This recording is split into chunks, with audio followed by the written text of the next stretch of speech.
Welcome Tamil stocks friends. மே 26 திங்கக்கிழமை. இன்றைக்கி வந்து பஜாஜ் ஹவுசிங் ஃபைனான்ஸை பற்றியே பார்த்துருவோம். இது வந்து ப்ளூ டிசைனர்ன்ற ஐடியிலேருந்து ஒரு சப்ஸ்கிரைபர் கேட்டிருக்கிறாரு, பஜாஜ் ஹவுசிங் ஃபைனான்ஸை பற்றி சொல்லுங்கண்டு. அவருக்காகவும் அப்புறம் இந்த பங்கை வாங்கணும்னு நினைக்கிறவங்களுக்காகவும் ஏற்கனவே வாங்கியிருக்கிறவங்களுக்காகவும் இந்த அனலைஸ் பார்த்தோம். பஜாஜ் ஃபைனான்ஸ் நிறுவனமானது 2008ஆம் ஆண்டு தொடங்கப்பட்டிருக்கு. பஜாஜ் ஃபைனான்ஸுடைய துணை நிறுவனம் தான் இந்த ஹவுசிங் ஃபைனான்ஸு. இது வந்து ஒரு என்பிஎஃப்சி, எப்படின்னா நான் பேங்க் ஃபைனான்ஷியல் கம்பெனி. ஆனால் இவங்க எப்படின்னா பேங்க் போல் டெபாசிட்லாம் பெற முடியாது. இந்த ஹவுசிங் ஃபைனான்ஸ் நிறுவனம் வந்து 2015ஆம் ஆண்டு தேசிய வீட்டு வசதி கழகத்தோடு இணைஞ்சிருச்சு. 2018ஆம் ஆண்டிலிருந்து அடமான கடன்களை வழங்கிக்கிட்டு வருது. இந்த ஹவுசிங் ஃபைனான்ஸ் வந்து தனிநபர்கள் மற்றும் வீடுகள், நிறுவனங்கள், வணிக வளாகங்கள் போன்ற இடங்களை வாங்குவதற்கும் புதுப்பிப்பதற்கும் தனி தீர்வுகளை வழங்குது. நிறுவனங்களில் வந்து வீட்டு கடன், சொத்தின் கடன்கள், வாடகை சலுகைகள் ஆகியவை அடங்குது. மார்ச் 2025 நிலவரப்படி வாடிக்கையாளர்களில் 85% பேர் மாதச்சம்பளம் வாங்குறவங்களாக இருக்கிறாங்க. அப்புறம் சுயதொழில் செய்பவர்கள் வந்து 11% பேராக இருக்கிறாங்க. இது வந்து மாதச்சம்பளம் வாங்குறவங்க அதிகமாக இருக்கிறதுனால இந்த நிறுவனம் வந்து நல்லா ஸ்மூத்தாக செயல்பட முடியுது அப்படின்னு தெரியப்படுத்துகிறாங்க. சுயதொழில் சேரும் வாடிக்கையாளர்களும் குறைவாக இருந்தாலும் நிறுவனத்தில் வந்து அதிகமான பங்களிப்பை அவங்க அளிக்கிறாங்க. டிசம்பர் 16, 2024 மார்க்கெட்டில் ஐபிஓ போட்டு இந்த கம்பெனி மார்க்கெட்டுக்கு வந்து லிஸ்ட் ஆனாங்க. ஐபிஓ வேல்யூ வந்து 6560 கோடியாக இருந்துச்சு. ஐபிஓ ப்ரைஸ் 66லேருந்து 70 வரைக்கும் ப்ரைஸ் பேண்ட் இருந்துச்சு. இந்த கம்பெனி வந்து இப்போ எதிர்நோக்கும் பிரச்சனைகள், சவால்கள் என்னென்னு பார்த்தா, அதிக அளவு கடன், மூலதன பற்றாக்குறை. முக்கிய போட்டியாளர்கள் வந்து LIC housing finance, PNB housing finance மற்றும் ஆதார் ஹவுசிங் மற்றும் ஹட்கோ HUDCO ஆகிய வந்து இவங்களுக்கு வந்து காம்படிட்டராக இருக்கிறாங்க. இந்தியாவில் உள்ள என்பிஎஃப்சி நிறுவனங்களில் இது வந்து இந்த என்பிஎஃப்சி நிறுவனங்கள் வந்து இந்திய ரிசர்வ் வங்கி சட்டம் 1934 கீழே ஆர்பிஐ இந்திய ரிசர்வ் வங்கியோட கட்டுப்பாட்டில் இருக்கிறது. ஆர்பிஐயில் பதிவு செய்யாமல் இந்த என்பிஎஃப்சி செயல்பட முடியாது. பதிவு சான்று பெறுறதுக்கு என்பிஎஃப்சியில் குறைஞ்சபட்சம் 10 கோடி முதலீடு இருக்க வேண்டும். பஜாஜ் ஹவுசிங் ஃபைனான்ஸோட Q4 ரிசல்ட் ஏப்ரல் 3ஆம் தேதி வந்திருக்கு. அதையும் நம்ம பார்த்துருவோம். நிகர லாபம் ஆண்டுக்காண்டு 381 கோடியிலேருந்து 586 கோடியாக கிட்டத்தட்ட 53% அதிகரிச்சிருக்கு. மொத்த வருவாய் 26% அதிகரித்து 2506 கோடியாக இருக்குது. நிகர வட்டி வருமானம் 823 கோடி, ஆண்டுக்காண்டு 31% அது அதிகரிச்சிருக்கு. மொத்த என்பிஏ நான் பர்ஃபார்மிங் அசட் வந்து வாராக்கடன் 0.29% இருக்குது. நிகர என்பிஏ வந்து 0.11% இருக்குது.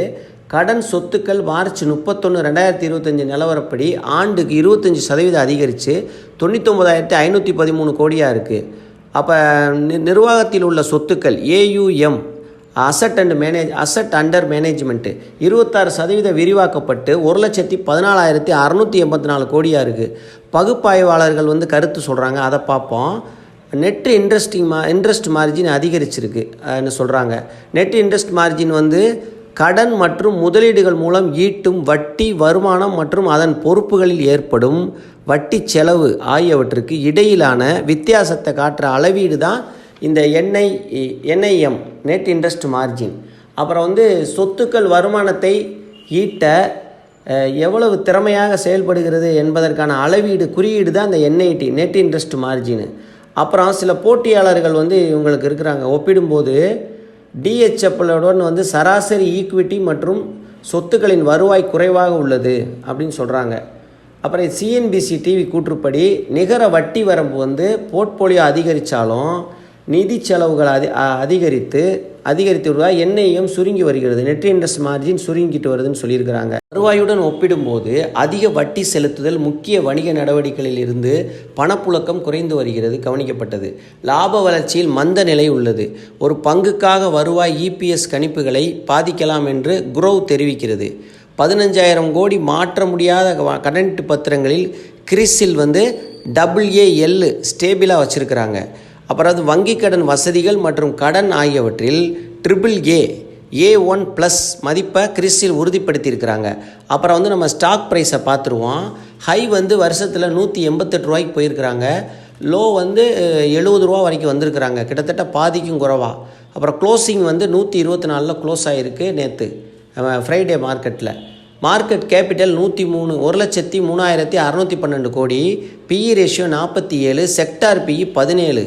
அப்புறம் புக் வேல்யூ வந்து 22 ரூபா தான், கிட்டத்தட்ட 5 டைமுக்கு மேலே அதிகமாக இருக்காங்க.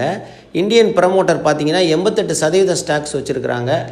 அப்புறம் டிஐ வெளிநாட்டு உள்நாட்டு முதலீட்டாளர்கள் 0.27% வச்சுருக்கிறாங்க. ஃபாரின் இன்ஸ்டிடியூஷனல் வந்து 1.12%, மற்றவர்கள் வந்து 9% வச்சுருக்கிறாங்க. என்பிஏ பார்த்தீங்கன்னா 1%க்கு கீழே தான் இருக்குது, லோ என்பிஏவாக இருக்கிறது. இது இந்த மாதிரி கம்பெனிகளுக்கு ரொம்ப நல்லது. ப்ரைஸ் கன்சிடர் பண்ணணும் அப்படின்னு நீங்கள் சொன்னீங்கன்னா 110 ரூபாய்க்கு கன்சிடர் பண்ணலாம், 100 ரூபாய்க்கு கன்சிடர் பண்ணலாம், 90 ரூபாய்க்கு கன்சிடர் பண்ணலாம், 3 முறையாக கன்சிடர் பண்ணலாம். அவசரப்பட வேண்டியதில்லை. அப்புறம் இப்போ வந்து நம்ம வாங்கிட்டு ஏற்கனவே இருக்கிறவங்க 150க்கு வாங்கினவங்க இருப்பாங்க, 170க்கு வாங்கினவங்க இருப்பாங்க, 140 பல மாதிரி இருப்பாங்க. இவங்கெல்லாம் வந்து என்ன செய்யலான்னா ஆவரேஜ் பண்ணுறதை தவிர வேறு வழி இல்லை. இப்போதைக்கு நீங்கள் வெளியே வந்தீங்கன்னா மிகப்பெரிய நஷ்டமாயிரும். நீங்கள் என்ன பண்ணலாம், 110, 100க்கெலாம் வந்துச்சுன்னா வாங்கி ஆவரேஜ் பண்ணி உங்கள் ரேட்டை வந்து இன்னும் இறக்கி சீப்பாக கொண்டு வரலாம். இதுதான் இதில் இருக்க நல்ல வழியாக இருக்கும். நல்ல கம்பெனி, ஸ்ட்ராங்கு ஃபண்டமெண்டல் உள்ள கம்பெனி. அதனால் நீங்கள் பயப்பட்டு வெளியே வர அளவுக்கு ஒன்றுமே இல்லை. நீங்கள் வந்து கொஞ்சம் விலை கூட கொடுத்து வாங்கியிருந்தீங்கன்னா கொஞ்சம் பொறுமையாக இருந்துட்டு ஆவரேஜ் பண்ணுறது தான் இது நல்ல ஐடியாவாக இருக்கும். அப்புறம் வந்து ஃபைனான்ஸ் கம்பெனிகளில் வந்து நம்ம லோன் வாங்கி பொருட்கள் வாங்குறது, வீடு கட்டுறது, இதெல்லாம் நம்ம வந்து நல்லா பரிசீலனை பண்ணி செய்யணும். அதில் நிறைய ரிஸ்க் இருக்குன்றதை நம்ம புரிஞ்சுக்கிட்டு செயல்படணும். இதுதான் இது. ரொம்ப நன்றி. சப்ஸ்கிரைப் செய்த அனைத்து நல்ல உள்ளங்களுக்கும் மிக்க நன்றி.